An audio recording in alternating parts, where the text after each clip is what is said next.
What's up, guys? We are back. Fitness Profit Multiplier, Anthony and Jimmy. Today, we're going to be discussing loving your business again.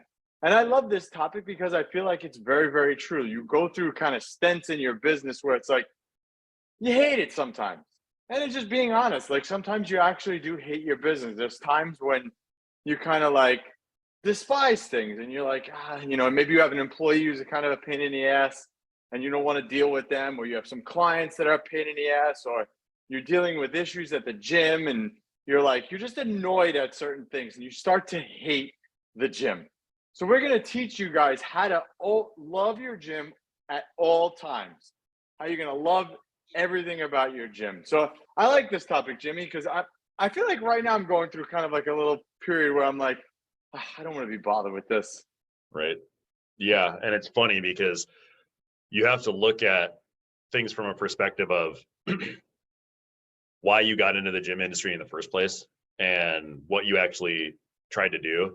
So there's a reason why everybody got into the gym industry, right? And most of that is you got into the gym industry because you developed a skill set that transformed your body, transformed your confidence, transformed your life, and you want to share that with other people. And you want to be able to help other people gain the same confidence, health, longevity, and self-esteem that you developed through your own fitness journey. That's most of us, right? And that's great. But then you decided to become a business owner. And in becoming a business owner, there's a lot of other BS that you have to deal with to get it to the point where you can love it again.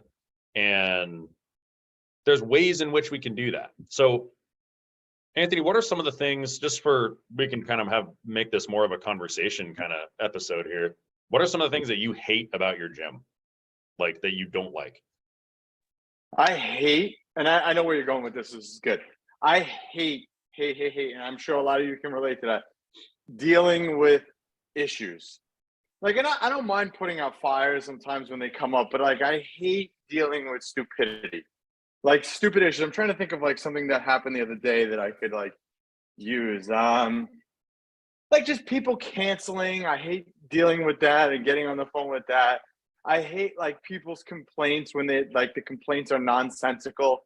Where they like, we had somebody complain, the gym, the sessions are too crowded now. And we had two coaches in there because we're training a new guy up. So there was two coaches in there and the gym was like, it was full. There was like the max capacity, which is 6-1. And people were saying, oh, the gym is so full.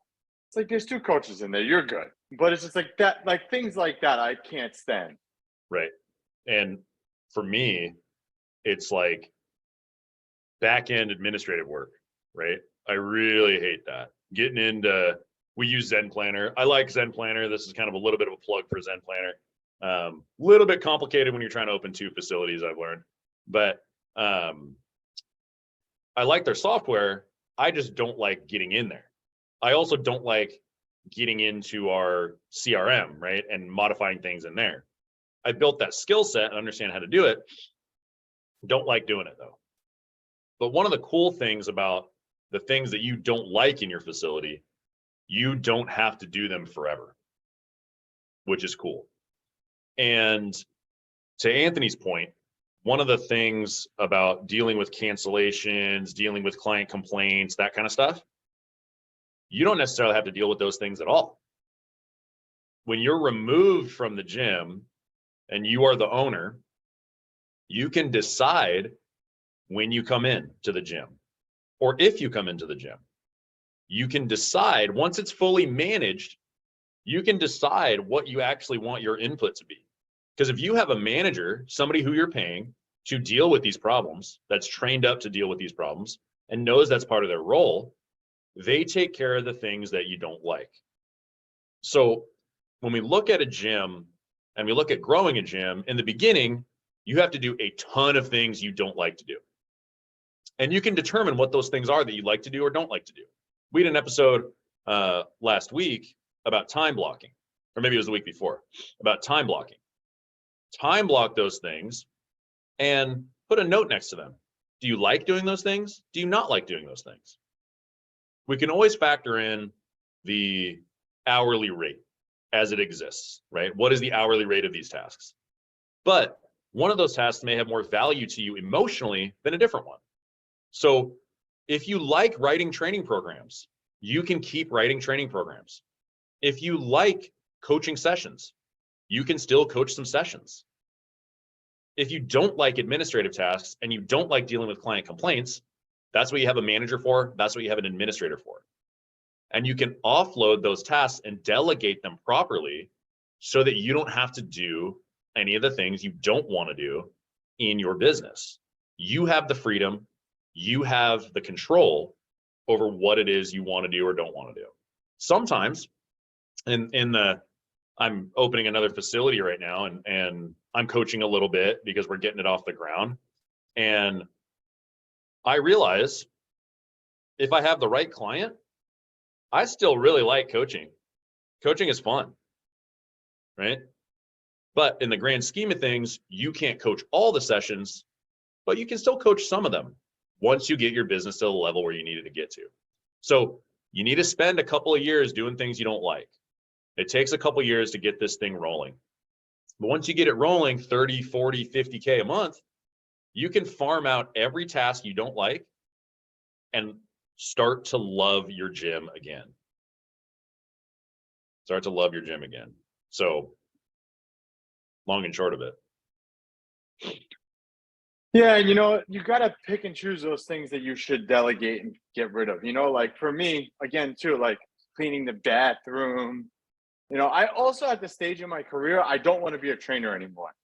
So that's another thing that like I will pay extra to have an extra staff on my payroll just to never have to go in again as like insurance, to never have to train a session.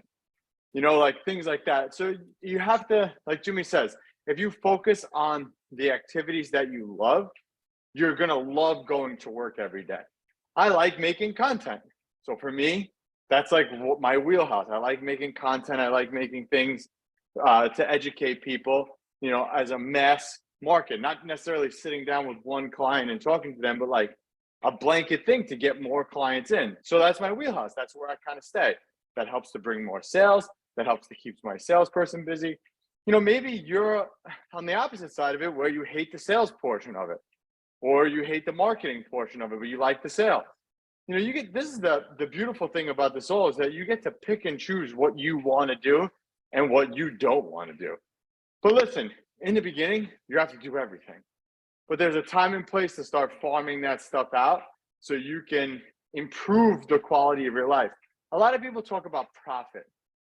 You know, oh, how much profit you're making for the gym, how much money you're making for the gym. And money's very important, obviously. It's, you know, it's a very, very important thing. But one of the benefits to doing this and delegating things out is the amount of freedom that you also get back to do more things in your life and have more headspace to think of things that create more money for you long term. So right now I'm at the stage in my career where I've kind of, I don't want to say taking a back seat, but I'm at a higher level in my business where I have a lot more time on my schedule to think. And it's a weird place to be in because you almost feel a little useless, but it's not that you're feeling useless. You come up with these ideas that push everything forward. And those ideas are worth way more per hour than it would be for you to clean the floor or go in there and train a session. So Jimmy, you just opened up a second facility. You're jumping back into some of these roles. Let's kind of talk about that, like as far as how you're feeling right now. Do you love your business? Well, you're probably really excited because it's always fun when you open up the second facility, but yeah, talk about where you're at right now and what you can't wait to get rid of as soon as you do this. Yeah. So the funny thing about opening a second facility when you have a team behind you in your first facility is that you can divide up the work, right? And my team has been really good about helping getting all this stuff together, and it's exciting and it's fun, and like Anthony said, for the longest time in my first facility, you know, it's an over 7-figure business, and I have 6 staff members, and I don't do a whole lot there.